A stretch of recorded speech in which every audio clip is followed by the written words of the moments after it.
سجدہ۔ جب ہم زمین پر سجدہ کرتے ہیں تو بمشکل 3 تسبیحات پوری کرتے ہیں اور سر اٹھا لیتے ہیں۔ اس سے نماز تو ہو جاتی ہے مگر رب سے آشنائی نہیں ہوتی۔ ہم نماز میں آٹو پہ لگے ہوتے ہیں، ہم خود نہ جھکتے ہیں اور نہ اٹھتے ہیں، ہم اس دوران کہیں اور مصروف ہوتے ہیں، جیسے پائلٹ جہاز کو آٹو پائلٹ پہ لگا کر خود سواریوں سے دعا سلام کر رہا ہوتا ہے۔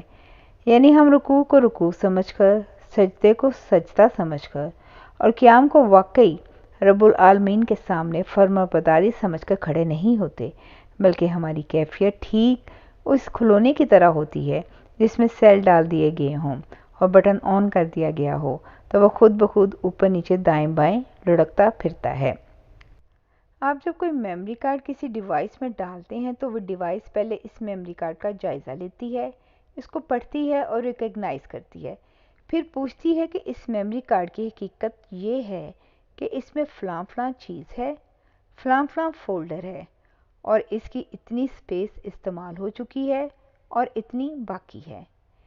پھر وہ آپ کو بتاتی ہے کہ سرکار، آپ جو مواد اس پر کاپی کرنا چاہتے ہیں وہ کاپی نہیں ہو سکتا کیونکہ اس کارڈ میں جگہ کم ہے جبکہ مواد کا حجم زیادہ ہے۔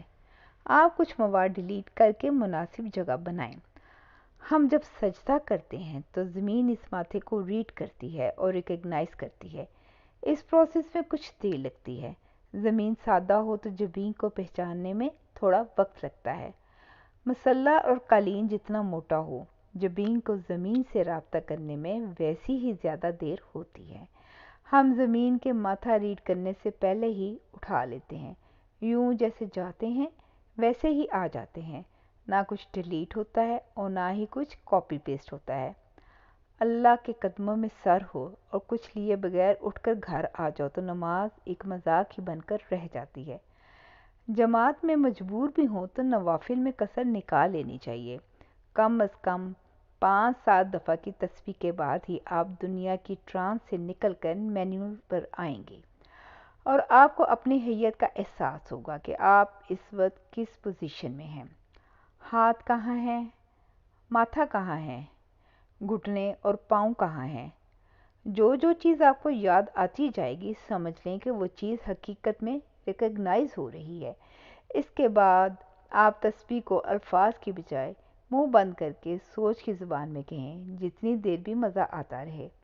جب اکتاہٹ محسوس ہو تو بیٹھ جائیں اور 2 سجدوں کے درمیان کی دعا اپنی زبان میں یاد کر رکھیں اور اس کو پڑھیں۔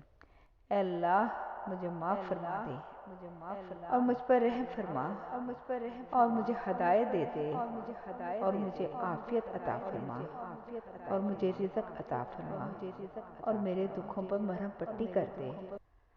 اللہم اغفر لی وارحمنی واہدنی وعافنی وارزقنی واجبرنی۔ رزق کا مفہوم ذہن میں رکھیں کہ اس میں گندم اور چاول ہی نہیں بلکہ مال، اولاد، صحت، بصارت، سماعت اور خوشیاں سب رزق کہلاتی ہیں۔ اب آپ دوسرے سجدے کے لیے پک چکے ہیں۔ پہلے سجدے میں سپیس بنی تھی، دوسرے سجدے میں اس دعا کو پیسٹ کر دیں۔ صرف 2 رکعتوں کے بعد ہی آپ اپنا وزن خود محسوس کرنا شروع کر دیں گے۔ اپنا آپ کبھی خالی خالی محسوس نہیں ہوگا اور اب آپ کو اگلی نماز کا انتظار رہے گا، کیونکہ نماز میں ثواب کے ساتھ سواد بھی آیا ہے اور یہی سواد لذت آشنائی کہلاتی ہے۔ جزاک اللہ خیر، شکریہ۔